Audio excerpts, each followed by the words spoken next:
kembali. Ya, shalom. Puji nama Tuhan, pada pagi hari ini kita kembali bersama-sama beribadah, mencari Tuhan, mencari kasih Tuhan, mencari pertolongan Tuhan, mencari wajah Tuhan. Karena dengan demikian maka kita akan memiliki hati yang tenang dalam menghadapi keadaan-keadaan yang. Ayat 1 kita baca sampai ayat yang keempat.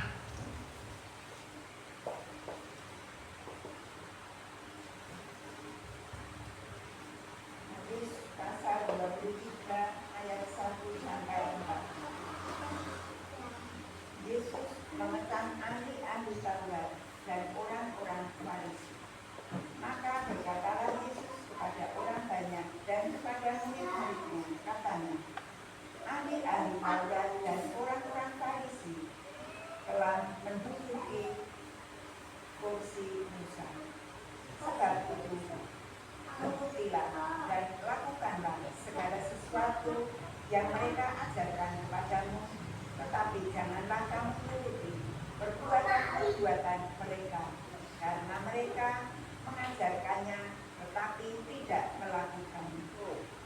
Mereka mengikat beban-beban berat, lalu meletakkannya di atas bahu orang, tetapi mereka sendiri tidak mau menyentuhnya. Amin. Apa kata Yesus kepada murid-muridnya? Yesus berpesan kepada murid-muridnya, fokuslah kepada firman Tuhan dan lakukan itu. Tuhan berkata di ayat yang ketiga, sebab itu turutilah dan lakukanlah segala sesuatu yang mereka ajarkan.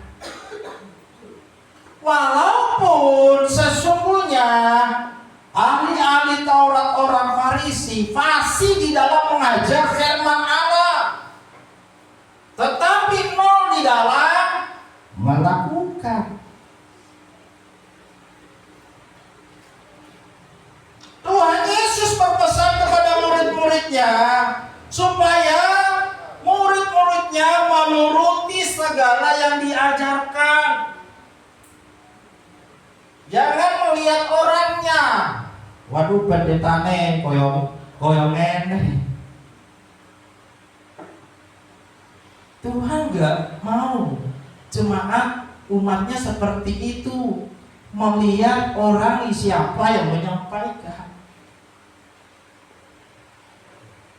Siapapun yang berdiri menyampaikan kebenaran firman Tuhan, Tuhan mau supaya kita sebagai umatnya mendengarkan firman yang keluar dari mulutnya dan melakukan. Tetapi ada banyak orang sibuk dengan hal-hal yang sepele, sehingga kemudian katakan ahli-ahli Taurat dan orang-orang Farisi telah menduduki kursi Musa. Tidak perlu kita persoalkan itu. Siapapun yang duduk di dalam kepemimpinan, urusan kita yang terpenting adalah melakukan firman Tuhan. Supaya apa? Supaya hidup kita ini layak dan berkenan bagi Tuhan. Kita cari perkenanan Tuhan kok. Kita tidak mencari perkenanan siapa. Kita datang kepada Tuhan karena saya ingin memuliakan Tuhan. Saya datang ke gereja karena saya butuh Tuhan. Tapi ada banyak di gereja-gereja, ada banyak umat Tuhan di gereja-gereja besar. Dia lihat dulu pengkhotbahnya siapa yang minggu depan. Karena kalau di gereja besar itu sudah ada MMT di luar sana yang besar, ada fotonya, ada tema firmannya. Firman pembicara minggu depan adalah Profesor Dr. Andus, insinyur ST, es cendol dan lain sebagainya. Wah, ini dari mana? Dari Afrika. Terus minggu depannya seorang pengkhotbah dari Kanada. Wah, ini Kanada ini mantap ini. Kadang kita melihat itu dulu, baru kita berkata, aku dilawat Tuhan hari ini. Karena pengkhotbah ini sip tenang. Tapi Tuhan itu enggak seperti itu. Siapapun pengkhotbah ini, mau ahli Taurat itu yang enggak mau melakukan firman Tuhan, sukanya memberikan beban kepada orang lain. Kalau firman yang keluar dari mulutnya kamu lakukan, dan segala firman yang disampaikan kamu lakukan, itu yang menyelamatkan kamu.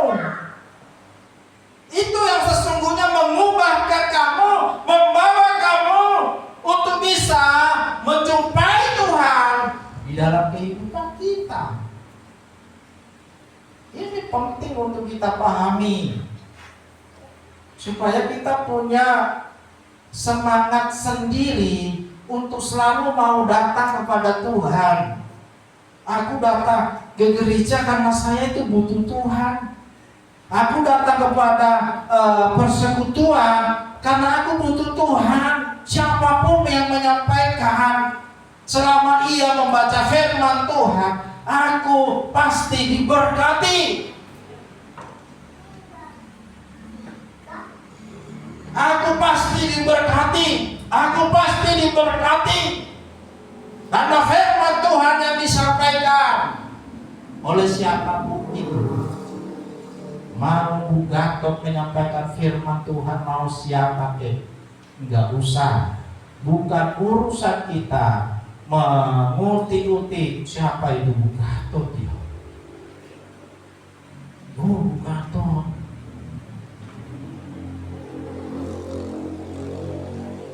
Atau mungkin Bu Ronald menyampaikan firman Tuhan, kita nggak ada kepentingan mau ungkit-ungkit Bu Ronald. Siapa ya Bu Ronald ya? Oh, Bu Ronald itu gini, ini, itu, dan lain sebagainya. Bukan itu yang Tuhan mau. Tangkap firman Tuhan, lakukan dalam hidupmu. Itulah yang menolong kamu.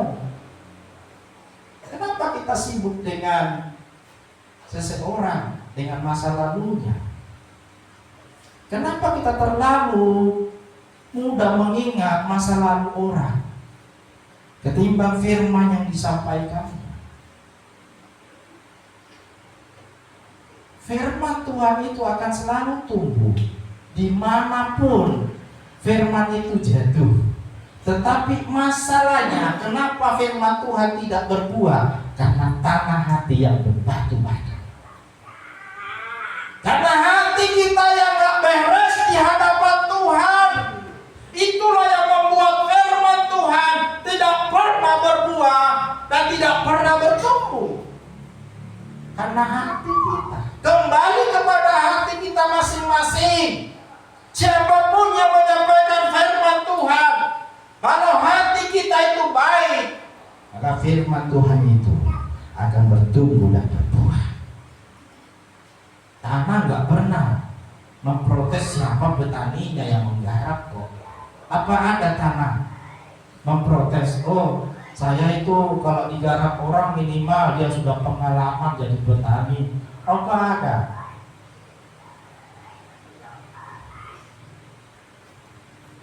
Atau minimal S1 sarjana pertanian, baru saya akan menjadi tanah yang baik. Kan tidak. Kamu serius saja ngerjain tanah itu, kalau mau punya sekolah, mau dari keluarga manapun, kalau kamu serius mengusahakan tanah itu baik, maka tanah itu akan menghasilkan, memberi buah yang baik. Oleh karena itu tugas kita adalah mendengar firman dan lakukan dalam kehidupan.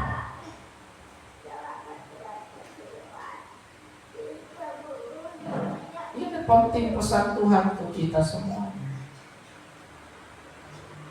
Supaya kita kalau ada masalah jangan kemudian mencari orang lain di luar sana. Aku mau cari Tuhan saja. Saya mau bermasalah dengan siapa. Aku pengen ketemu Tuhan. Aku pengen ketemu dengan Tuhan. Seberapa kecewanya kita, seberapa sakit hatinya kita, abaikan itu dulu, datang kepada Tuhan. Karena hanya Tuhan yang bisa memberi kesembuhan. Hanya Tuhan yang bisa membalut hati-hati yang luka. Bukan siapa, tetapi hanya Tuhan yang bisa menyembuhkan luka-luka batin, luka-luka hati kita. Hanya Tuhan yang bisa membalut dan menyembuhkan.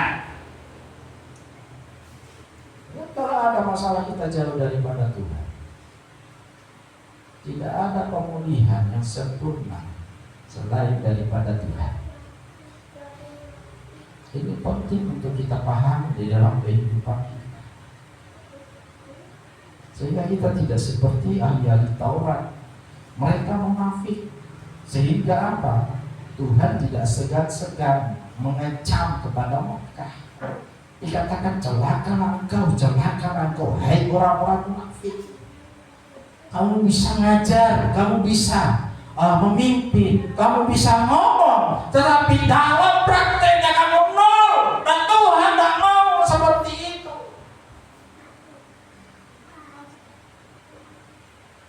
Itu urusannya Tuhan. Kalau ada gembalamu, pendetamu, hidupnya sakaret PDW, hidup dalam dosa, hidup dalam kenajisan, biarkan saja urusannya karo Gusti Yesus. Nggak usah kita ngurus-ngurusin, nggak usah kita bantuin Tuhan ngurusin pendeta seperti itu. Karena Tuhan terlalu mampu untuk mengubahkan dia. Atau Tuhan terlalu mampu untuk menendang dia sejauh-jauhnya dari komunitas kita. Buat apa kita urusin dia? Tetapi tugas kita adalah mencari Tuhan dan melakukan segala yang diperintahkan. Tapi kadang kita malah sibuk dengan kebalikannya. Sibuk mempersoalkan orang lain, tetapi kita membiarkan diri kita juga jauh daripada Tuhan.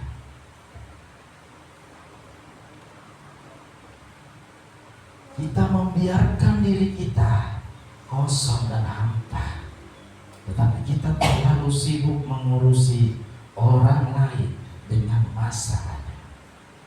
Tuhan berkata, biarkan saja kok. Hidup itu adalah kebebasan. Kalau memang kamu baik seperti itu, ya lakukan itu.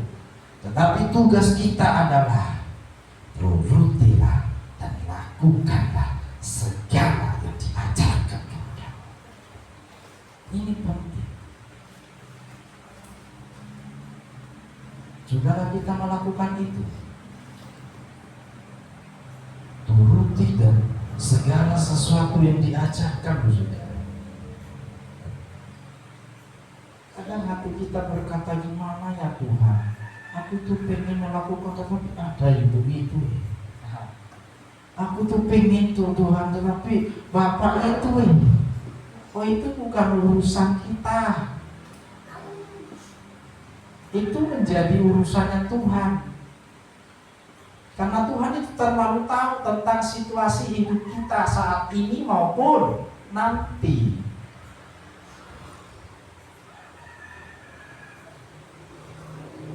Jangan sampai kita kemudian dicabut juga dari komunitas-komunitas di mana Tuhan kita udah hadir di sana.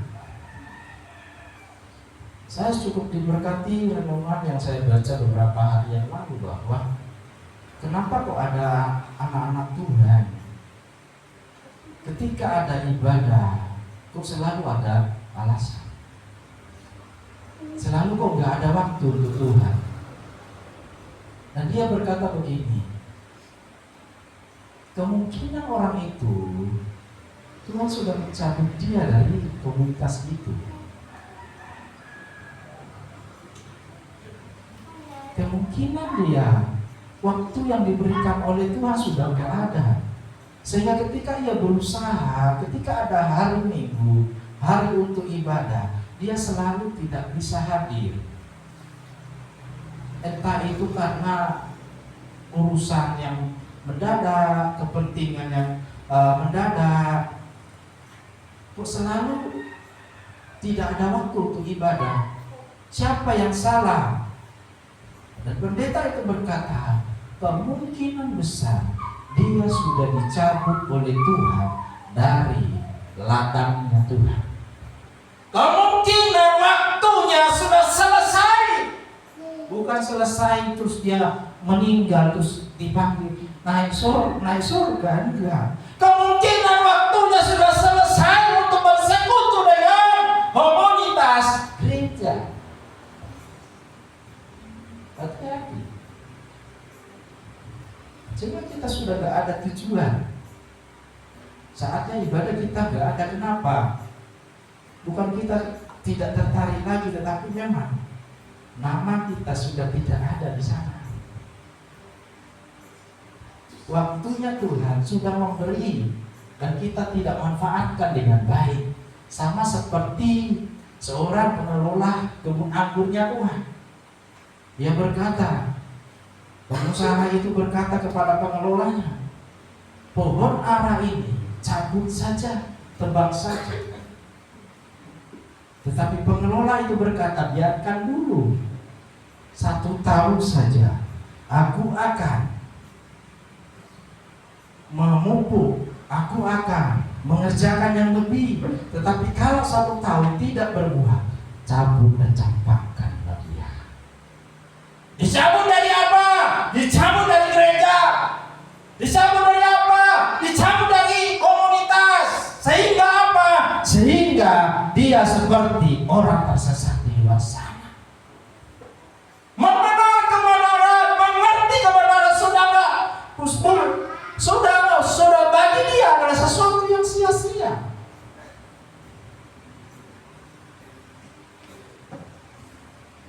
Yang dikejar adalah dunia dan dunia.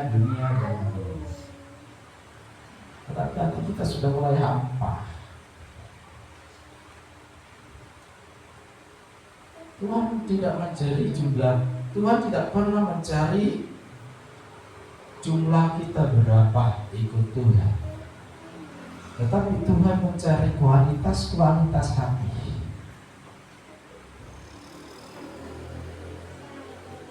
Kualitas hati kita yang butuh Tuhan. Tantangan hari demi hari semakin sulit. Tetapi ketika kita dekat dengan Tuhan, maka Tuhan akan senantiasa menolong kita. Asalkan kita senantiasa mau menuruti dan melakukan segala yang diperintahkan Tuhan. Tuhan mencari orang-orang yang mau melakukan firman. Bukan pelayan-pelayan seperti ahli-ahli Taurat. Setiap Sabat mereka melayani. Setiap Sabat mereka duduk paling depan, kata firman. Ahli-ahli Taurat adalah orang-orang yang selalu dihormati dengan pakaian jubahnya. Setiap hari Sabat mereka melayani, mereka sibuk melayani. Tetapi sesungguhnya dia tidak mau melakukan sesuatu. Dia selalu ingin memberikan beban kepada orang lain. Tetapi dia sendiri tidak mau melakukan. Tuhan tidak butuh orang-orang begini. Tetapi Tuhan juga membiarkan dia melayani loh saudara. Walaupun dia tidak bisa melakukan firman, tetapi ternyata Tuhan juga mengizinkan dia melayani.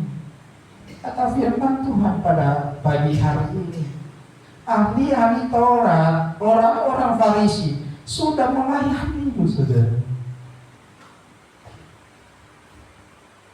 Tetapi pelayanan mereka buat dirinya adalah sebuah apa? Sebuah kecaman.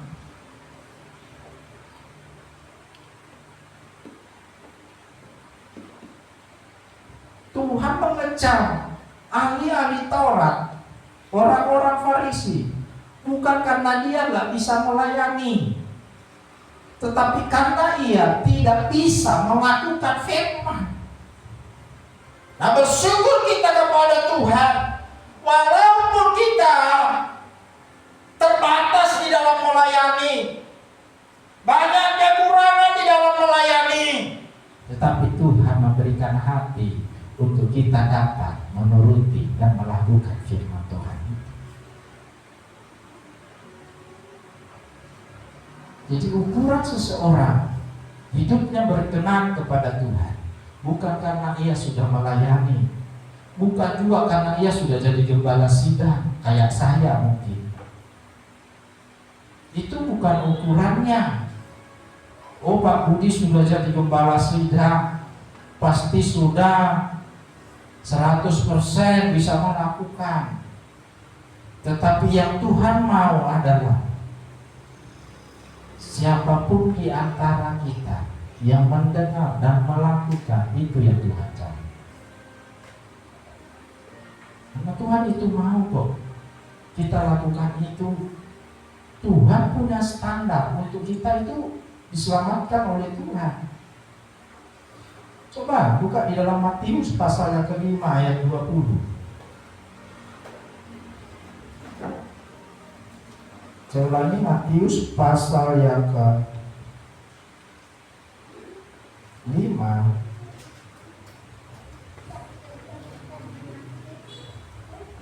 ayat yang ke-20.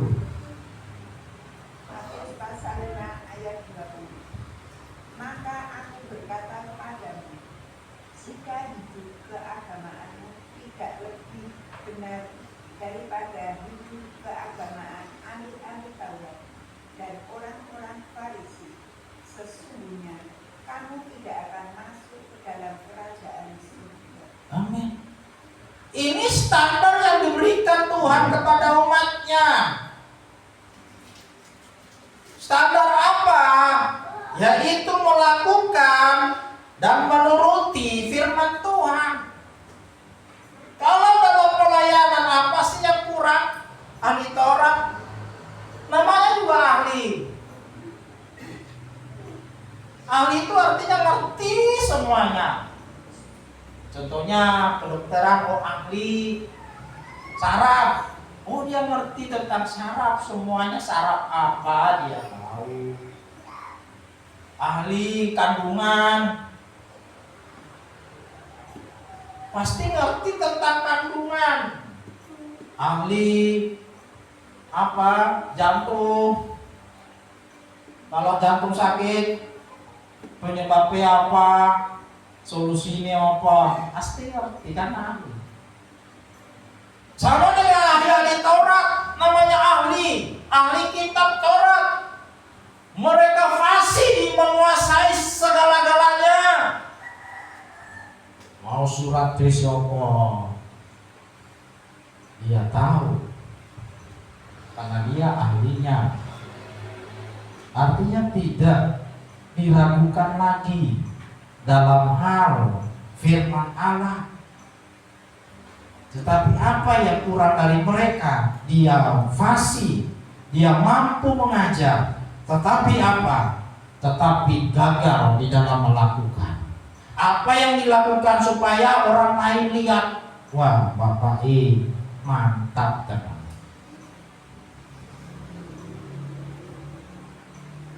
Memberi sesuatu karena apa? Ingin dilihat orang, ingin dipuji, dan lain sebagainya. Itu yang terjadi di dalam kehidupan ahli-ahli Taurat. Dan Tuhan berkata Kalau jikalau keagamaanmu tidak lebih benar dari hidup keagamaan ahli-ahli Taurat dan orang-orang Farisi, sesungguhnya kamu juga tidak masuk surga.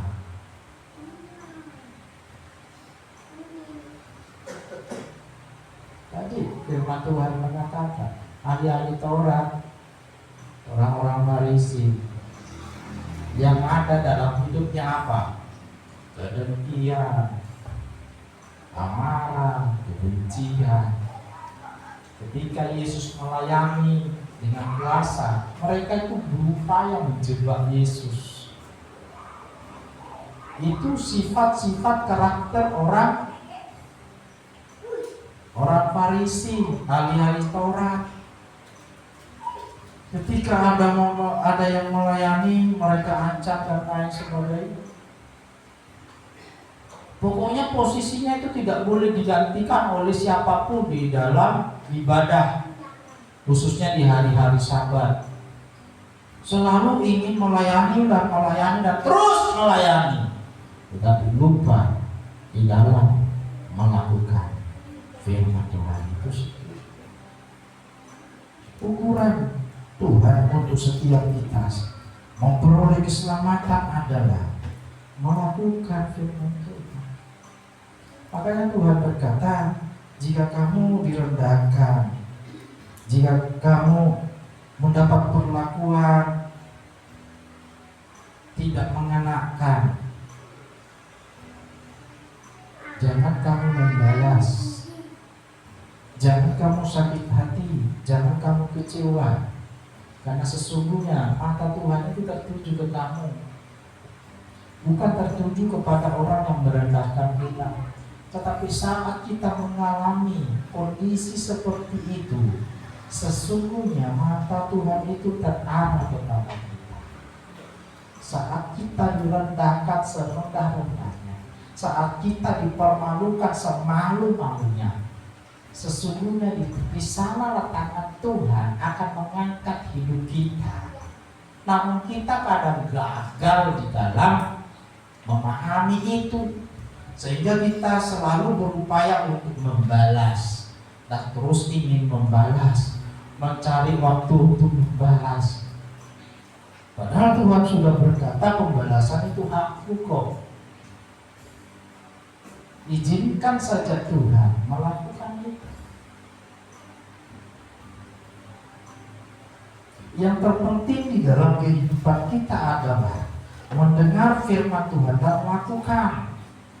Ada yang berkata seperti ini, dia menggambarkan firman Tuhan seperti air yang jatuh ke batu karang, lama-lama batu karangnya lupa. Menggambarkan firman Tuhan yang jatuh ke hati kita, yang katanya kalau kita selalu dengar firman, lama-lama kita luluh, lama-lama hati kita itu berubah katanya. Seolah-olah firman Tuhan itu yang mengubah tanah hati kita. Padahal firman Tuhan itu adalah benih. Apa ada benih yang mengusahakan tanah di mana dia akan tumbuh? Kan tidak.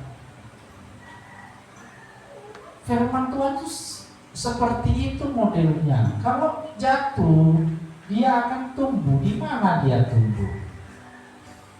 Tetapi yang mengubah hati ini, hati kita menjadi hati yang baik adalah kita sendiri sebenarnya. Kita sendiri. Nah, saat firman Tuhan itu jatuh di tanah hati yang sudah baik, maka firman Tuhan itu akan tumbuh dan berbuah. Sehingga saya kurang setuju kepada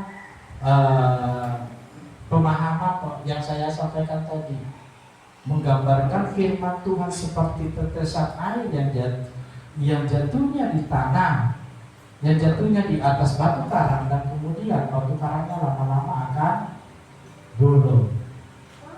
Tetapi tidak seperti itu saudara. Karena puluhan tahun sekalipun kita ikut Tuhan, kalau kita tidak berubah sendiri, ya puluhan tahun itu juga kita tidak akan mengenal Tuhan. Dimulai dari diri kita sendiri. Makanya Tuhan berkata, aku di depan pintu mengetok. Barang siapa mendengarkan aku, dia akan membukakan pintu dan aku akan masuk. Tetapi barang siapa tidak membukakan pintu bagiku, aku pun tidak akan masuk dan tidak makan bersama-sama dengan dia. Apakah Tuhan mampu? Dengan caranya Tuhan mampu, tetapi Tuhan tidak seperti itu. Karena dia juga tidak akan kemudian melanggar firman-Nya sendiri. Dia sudah menjadi ketetapan itu sendiri.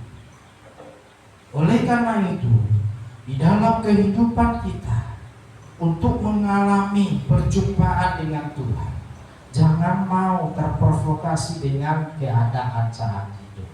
Jangan mau terprovokasi dengan lingkungan dimanapun kita. Fokuslah hanya untuk melakukan dan menerima firman Tuhan itu sendiri. Jangan sampai ada masalah terus kemudian kita meninggalkan Tuhan.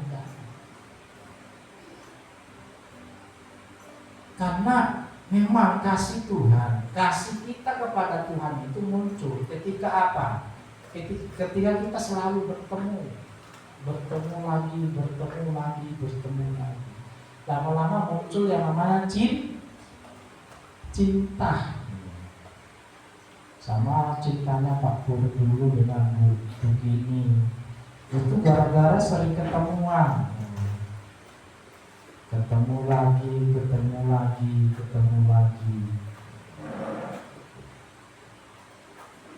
Saya juga dengan istri saya seperti itu.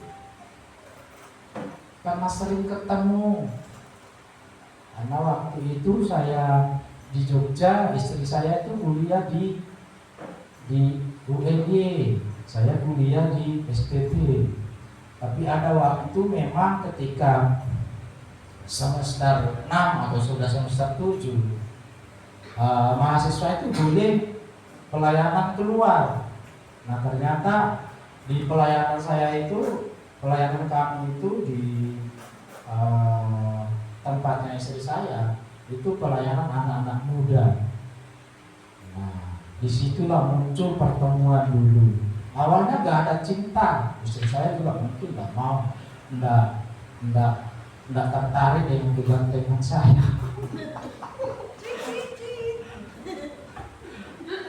Sama dengan saya juga nggak tertarik sama dia, istri saya.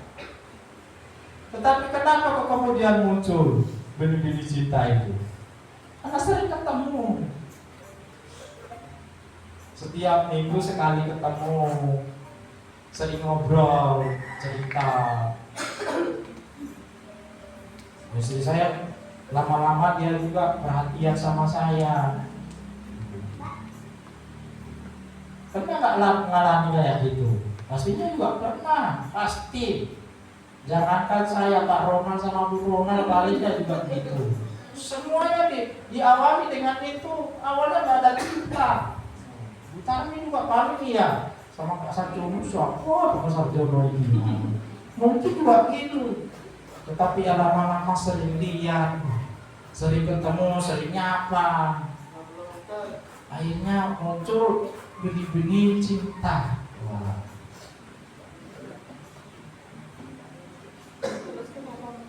Muncul rasa cinta, rasa sayang. Ternyata Pak Sarjono itu orang yang suaranya prank, enak didengar. Suaranya kok, pokoknya suara apapun yang bunyi kayak suaranya Pak Sarjono. Ayam bunyi kayaknya suaranya Pak Sarjono. Kodok bunyi kayaknya suaranya Masku. Karena apa? Sering ketemu. Walaupun dilarang sama orang tua karena sudah cinta, nggak peduli. Tidak boleh ketemuan, nggak boleh pacaran, nggak boleh ini. Tetapi karena sudah cinta, tai ayam pun rasane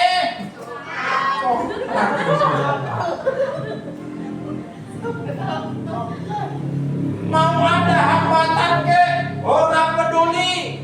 Mau dilarang ke, orang peduli. Asalkan saya bisa ketemu dengan si dia. Demikian juga kalau kita sudah jatuh cinta sama Tuhan. Kalau sudah jatuh cinta sama Tuhan, saudara tidak akan tidak akan pernah ingkar janji. Kalau saudara sudah cinta sama Tuhan, itu semuanya sudah rasanya coklat loh saudara. Mau hujan ke, mau gelap ke, ketakutan sudah hilang demi ketemu sang pujaan hati. Ada lagunya, pujaan hati, halo apa kabarmu. Mungkin itu lagunya kalau sudah jatuh cinta. Lagunya siapa itu?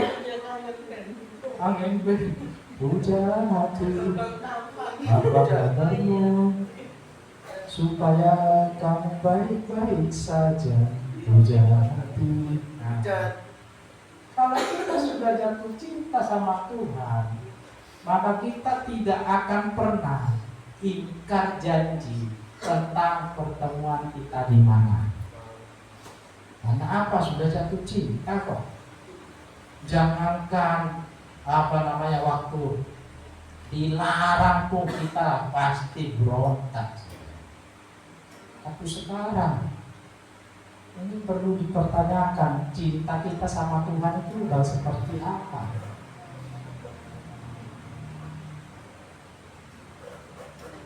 Kalau kita cintanya sama Tuhan, mau hujan ke, mau dilarang ke, mau sakit pilek apapun tiba-tiba sembuh.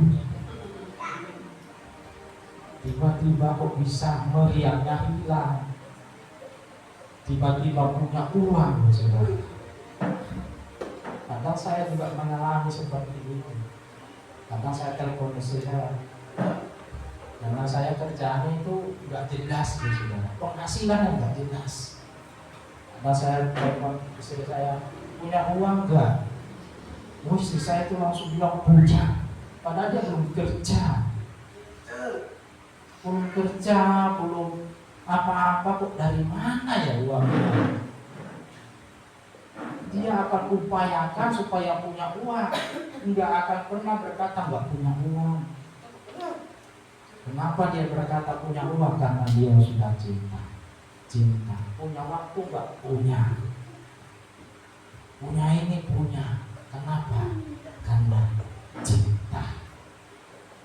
Dan cinta inilah harus kita bangun kepada Tuhan. Kalau cinta ini ada di hati kita kepada Tuhan, maka tidak ada kata tidak saat kita mau datang kepada Tuhan. Tidak ada kata gak punya kalau kita sudah cinta. Selalu ada waktu, dan selalu selamanya punya waktu. Saat apa? Saat kita sudah cinta. Tetapi kalau kita nggak punya cinta, maka semuanya tidak akan bisa. Contoh dulu, kalau istri saya nggak cinta sama saya ajak ngomong saja, lalu dia bilang, emangnya kamu siapa? Apalagi kalau kita mau minta tolong, pasti dia akan ngomong, emangnya kamu siapa? Kok minta tolongnya sama saya? Emangnya saya saudaramu? Emangnya kamu itu pacar saya? Kan begitu. Kalau kita nggak cinta, selalu nggak ada waktu dan nggak ada, apalagi mau berbagi itu nggak mungkin. Tapi ketika kita sudah cinta, maka apapun kita akan selalu berkata, aku siap, aku ada, aku hadir. Coba kita melihat satu ayat di dalam Matius pasal 7.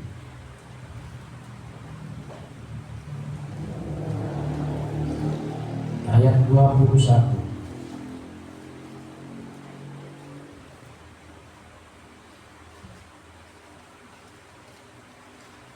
Matius pasal yang ke-7 ayat yang ke-21. Matius pasal 7 ayat yang ke-21. Bukan setiap orang yang berseru kepadaku, Tuhan, Tuhan, akan masuk ke dalam kerajaan surga, melainkan dia yang melakukan kehendak Bapakku yang di surga. Amin. Bukan setiap orang yang berseru kepadaku, Tuhan, Tuhan, akan masuk ke dalam kerajaan surga, melainkan dialah yang melakukan kehendak Bapakku yang di surga. Orang yang melakukan kehendak Bapa. Dan orang yang bisa melakukan kehendak Bapa itu adalah orang yang mencintai Dia. Saya tadi sudah menyampaikan gambarannya. Kalau kita mencintai kepada orang lain, kita disuruh sana sini, pasti kita akan mau. Saat cinta itu ada. Tetapi kalau cinta nggak ada, dibentak-bentak pun kita nggak akan mau. Kita nggak akan mau menurutin atau perintah-perintahnya. Tetapi kalau kita cinta, pasti kita mau menurutin. Walaupun orang lain yang nyampain ke kita. Contohnya Bu Indah, Mbak Indah, terus disampaikan sama Mas David. Mas David ngomong sama Mbak Indah, Bu, ibu, panggil ibu ya. Bapak, Mak, tadi Pak Sukono nelpon ke saya, suruh Mak nelpon ke sana. Kira-kira Mbak Indah mau nggak nelpon Pak Mas Sukono sana? Oh mau, pasti mau.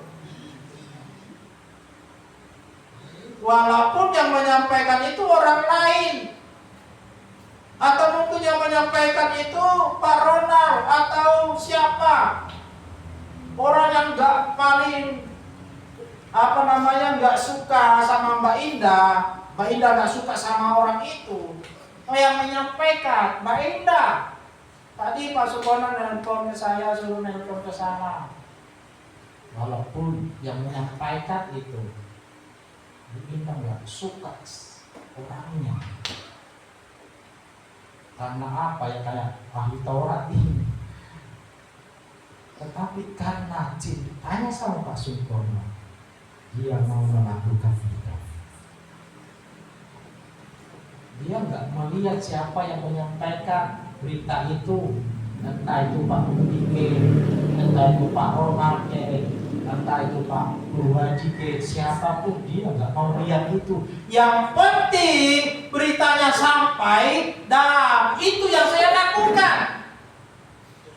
Karena apa itu bisa terjadi? Karena cinta. Jadi kalau apapun yang terjadi, dasarnya cinta, maka itu kita lakukan. Kita tidak akan melihat orangnya ini, oh gerejanya cilik, oh gerejanya kayak begini. Kita tidak akan terpengaruh dengan gerejanya karena kecil, dan karena orang-orangnya ini dan lain sebagainya. Kita tidak pengaruh itu. Banyak orang nggak mau bergabung ke gereja. Oh ini karena ini jemaatnya tuwek-tuwek. Oh jemaatnya karena ini simpah-simpah semua, jadi saya nggak mau. Oh mau simpah-simpah kayak mau tuwek-tuwek, kayak orang masalah. Karena saya nggak mencari siapa yang duduk di sana, siapa yang ada di dalam gereja itu, tetapi yang saya cari itu adalah Tuhan. Yang kita cari itu adalah Tuhan. Bukan kita mencari manusia. siapa yang ada di samping kita, siapa yang ada di depan kita. Kita mencari firman-Nya untuk kita lakukan di dalam kehidupan kita. Ini penting sekali. Kalau kita mau mengalami pertolongan Tuhan, kasih Tuhan, cintailah Tuhan lebih dari segalanya. Karena itulah yang akan mendorong kita untuk mau bertemu dengan Tuhan, berjumpa dengan Tuhan di dalam kehidupan kita.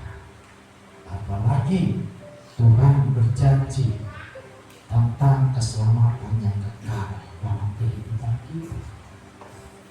Keselamatan kekal itu sesuatu yang sangat penting untuk kita terus perjuangkan, upayakan, usahakan di dalam kehidupan kita. Selama kita hidup, ini yang penting, saudara, yaitu keselamatan. Kenapa? Karena suatu saat kita akan dipanggil oleh Tuhan. Nah, sesungguhnya setelah dipanggil oleh Tuhan, sesungguhnya itu baru mulai kehidupan dan penderitaan. Bagi yang percaya kepada Tuhan, dimulainya kehidupan kekal di dalam Tuhan. Tetapi bagi mereka yang tidak percaya dan melakukan firman Tuhan, sesungguhnya baru dimulainya lah penderitaan. Jadi pilih mana? Tuhan memberi kebebasan kepada kita untuk memilih. Oleh karena itu, kalau kita memilih untuk hidup kekal, lakukan, dengarkan firman-Nya. Jangan mau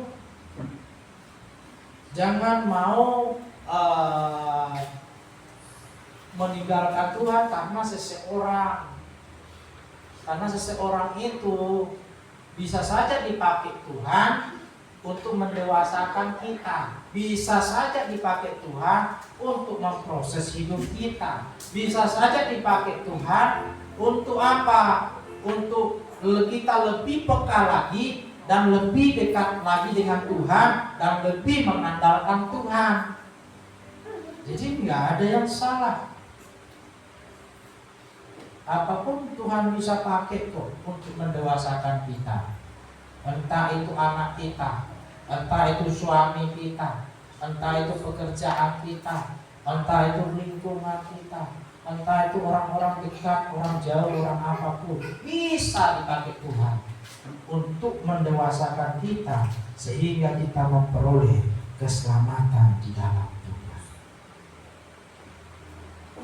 Lakukan firman-Nya. Sebagai ayat terakhir, coba kita lihat di dalam Lukas pasal yang ke-16.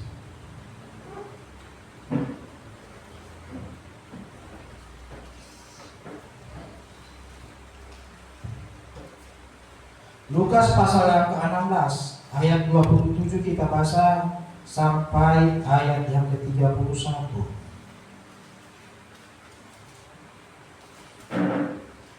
Saya ulangi, Lukas pasal yang ke-16 ayat yang ke-27 sampai ayatnya yang ke-31. Lukas pasal 16 ayat 27 sampai 31.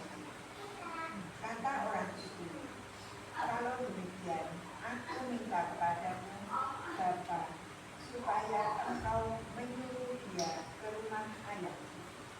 Sebab masih ada 5 orang saudaraku, supaya ia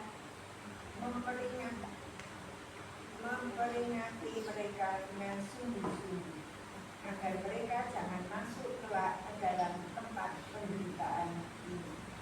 Tetapi kata Abraham, ada pada mereka kesalahan kesaksian Musa dan para nabi, baiklah mereka mendengarkan kesaksian itu.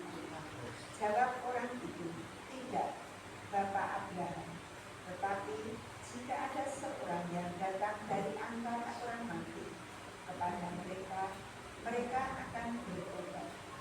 Kata Abraham kepadanya, jika mereka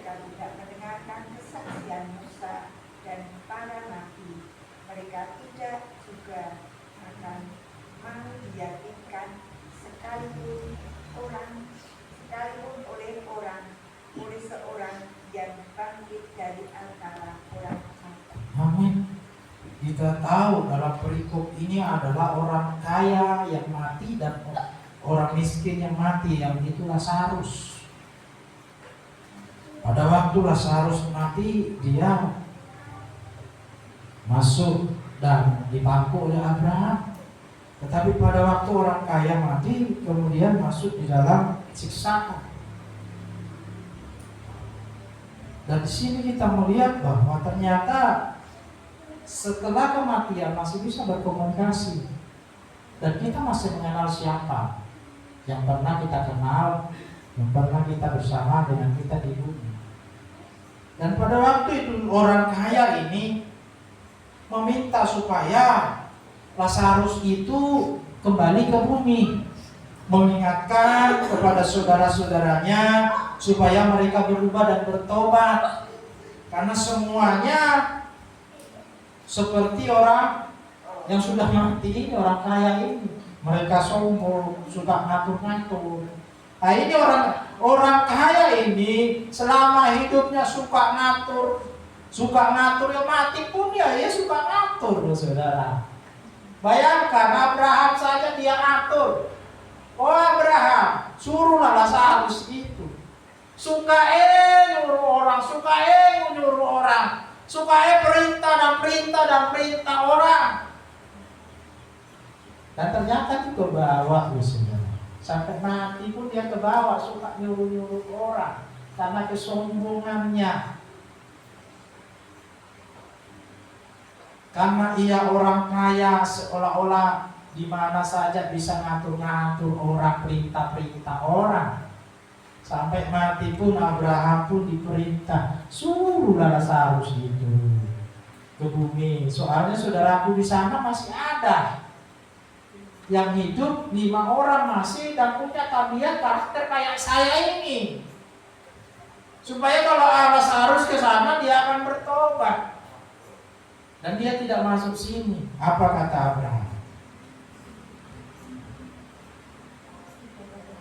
Kata Abraham, jika mereka tidak mendengar kesaksian Musa dan para nabi di sana, mereka juga tidak akan bisa diyakinkan, sekalipun oleh seorang yang bangkit dari antara orang mati.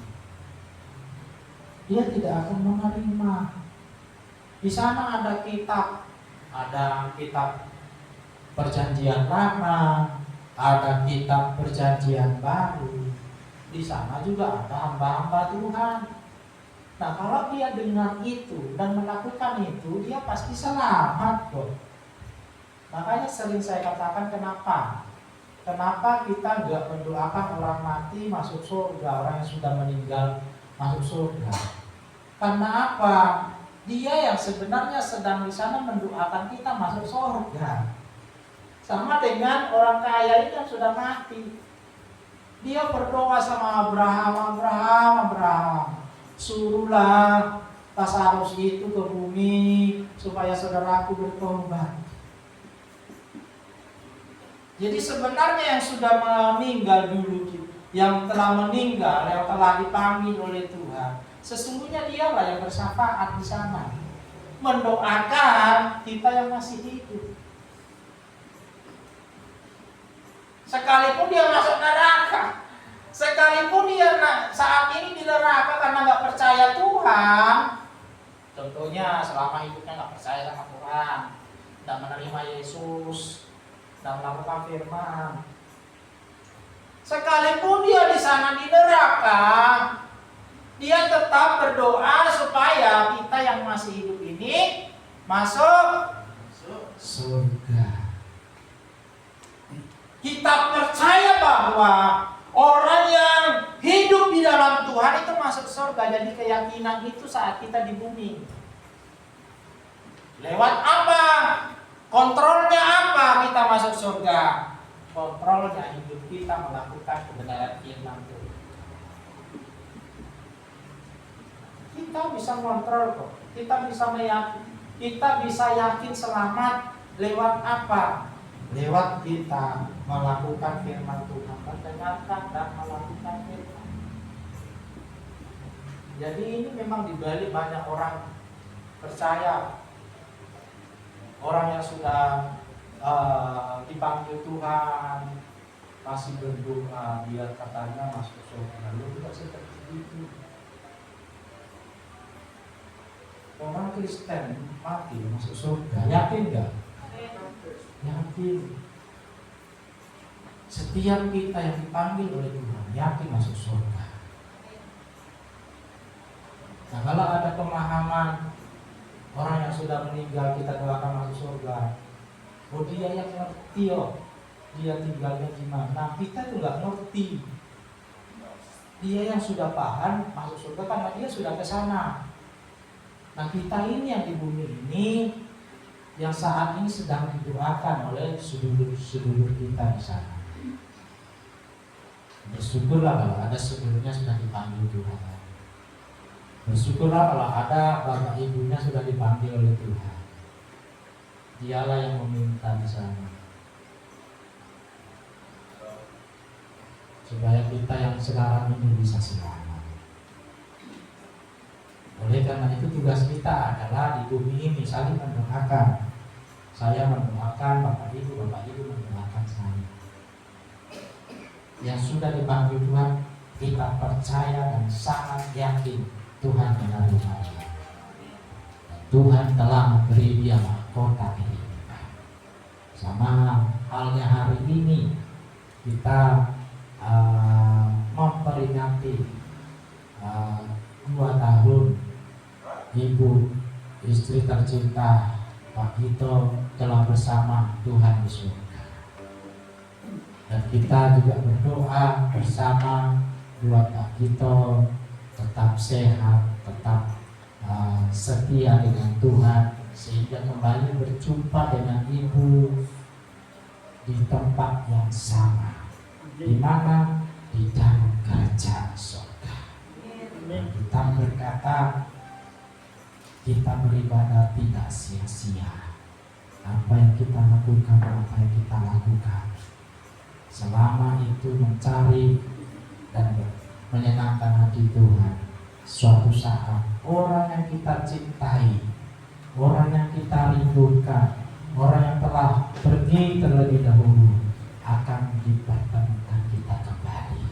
Dan Tuhan berkata, di sanalah ada sukacita yang luar biasa. Kenapa ada sukacita yang luar biasa? Karena di sana ada pertemuan dengan orang-orang yang kita rindukan, orang-orang yang kita sayangi, orang-orang yang kita kasihi.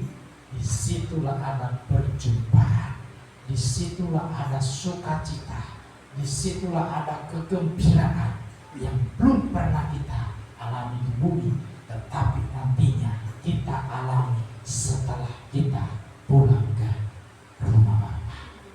Lewat firman Tuhan ini menjadi berkat bagi kita semua.